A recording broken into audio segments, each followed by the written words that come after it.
Salam jumpa dan jumpa lagi, saudara-saudara yang sudah terbiasa menerima berkat dari HKBP Setia Mekar dan juga yang baru menikmati berkat Tuhan melalui channel YouTube Renungan Harian HKBP Setia Mekar Resort Setia Mekar, yang dimaksudkan bukan hanya untuk seresort saja, tetapi untuk semua. Kiranya seluruh warga jemaat setiap hari memperlihatkan ucapan syukur kepada Tuhan melalui wajah yang ceria dan hati yang penuh sukacita dan selalu bersyukur di dalam Tuhan. Jangan lupa kabar-kabarilah sukacita dan kalau ada pergumulan, sehingga kita bisa berdoa bersama, karena di dalam kebersamaan kita Tuhan hadir dan Tuhan bersama dengan kita.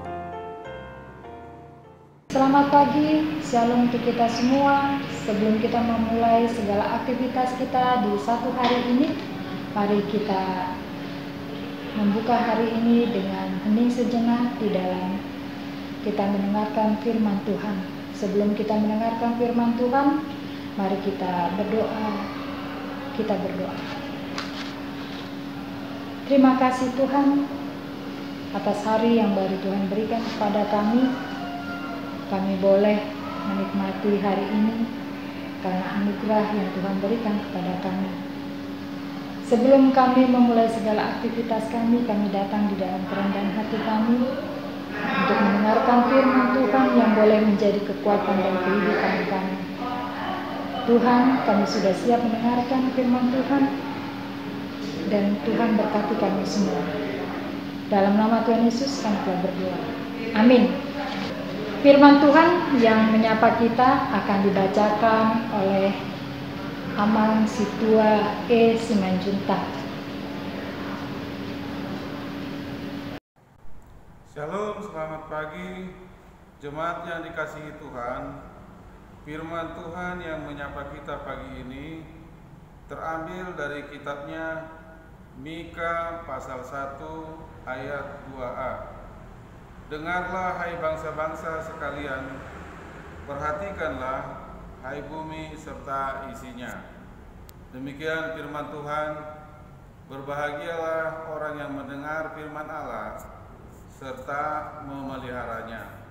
Amin. Kita akan mendengarkan pertanyaan yang akan disampaikan Nyonya Sintua Simanjuntak, Boru Sinaga. Salam semuanya. Terima kasih atas firman Allah yang tadi telah dibacakan oleh Amang Sintua E. Simanjuntak. Yang menjadi pertanyaan kami adalah, bagaimana sikap kita sebagai orang percaya dalam menantikan janji Tuhan? Demikianlah pertanyaannya. Mohon penjelasannya. Terima kasih. Tuhan Yesus memberkati. Firman Tuhan yang menyapa kita adalah tentang kabar sukacita yang disampaikan oleh Mika di tengah-tengah ketika kerajaan Israel dan juga kerajaan Yehuda yang mengalami kejatuhan karena dosa-dosa, karena ketidaksetiaan mereka kepada Tuhan. Tentu ketika mengalami kejatuhan, ketika ada berita yang mengatakan akan menjadi boleh penolong di dalam kehidupan kita, tentu ini menjadi kabar yang sukacita. Di mana keadaan kejatuhan Samaria yang menjadi ibu kota kerajaan Israel dan juga kejatuhan Yerusalem yang menjadi ibu kota kerajaan Yehuda, mereka mengalami kehancuran karena perbuatan di mana di sana terjadi hal-hal yang tidak disukai oleh Tuhan. Para penguasa, para imam, dan semua masyarakat yang hadir di tengah-tengah kehidupan bangsa itu, mereka melakukan segala sesuatu tanpa memperdulikan apa yang menjadi kehendak Tuhan di dalam kehidupan mereka. Tentu hal ini membuat hal-hal yang semakin tidak menyenangkan di dalam kehidupan.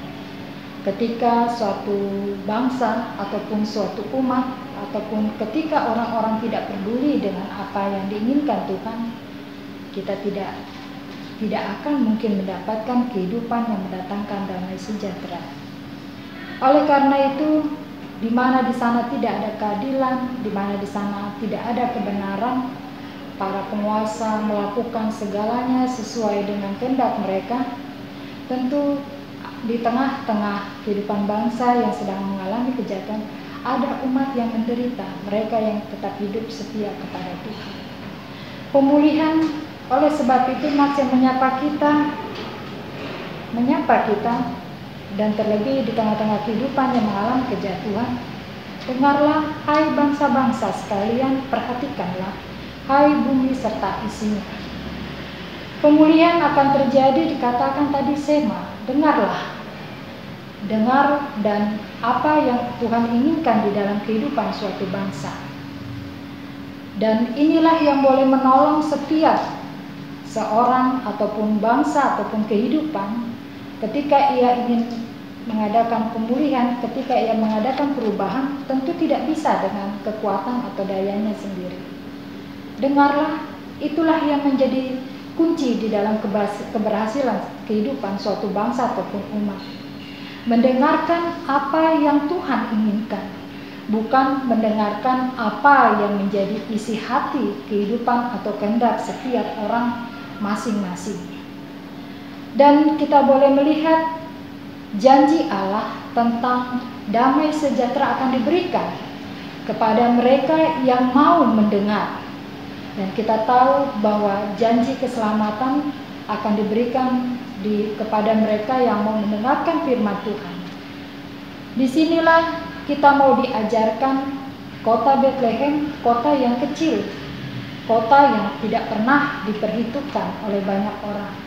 Tetapi Allah mau memakai kota yang kecil tadi untuk kehadiran seorang raja yang akan datang menjadi juru selamat kita. Hal inilah yang mau kita renungkan di dalam kehidupan kita. Allah hadir di kota yang kecil, di kota yang tidak diperhitungkan oleh banyak orang. Itu mau mengatakan apapun keberadaan kehidupan kita dapat dipulihkan oleh Allah. Seberapa besar dosa yang kita lakukan, kalau kita mau mendengarkan Allah, kita mau mendengarkan Tuhan, maka Tuhan dapat memulihkan kita. Bethlehem dipakai oleh Allah menjadi tempat kelahiran Yesus Kristus yang akan sebentar lagi kita rayakan. Oleh sebab itu, kita yang kecil ini juga mau dipakai Allah sebagai di mana Allah hadir di dalam kehidupan kita. Saudara-saudariku yang kekasih, mari kita renungkan, apapun keberadaan kehidupan kita, pemulihan pasti Tuhan berikan, asal kita mau mendengarkan suara-suara Tuhan. Amin. Saudara-saudaraku yang dikasihi Tuhan Yesus Kristus, kita sudah mendengarkan firman Tuhan yang luar biasa. Firman Tuhan ingin menjadikan kita menjadi generasi yang handal di dalam zaman kita ini dengan segala tantangannya. Saudara-saudara, generasi handal adalah generasi yang selalu mengandalkan Tuhan. Bersama Tuhan, kita akan mampu memenangkan pergumulan. Bersama Tuhan, kita mampu. Kalau kita mau.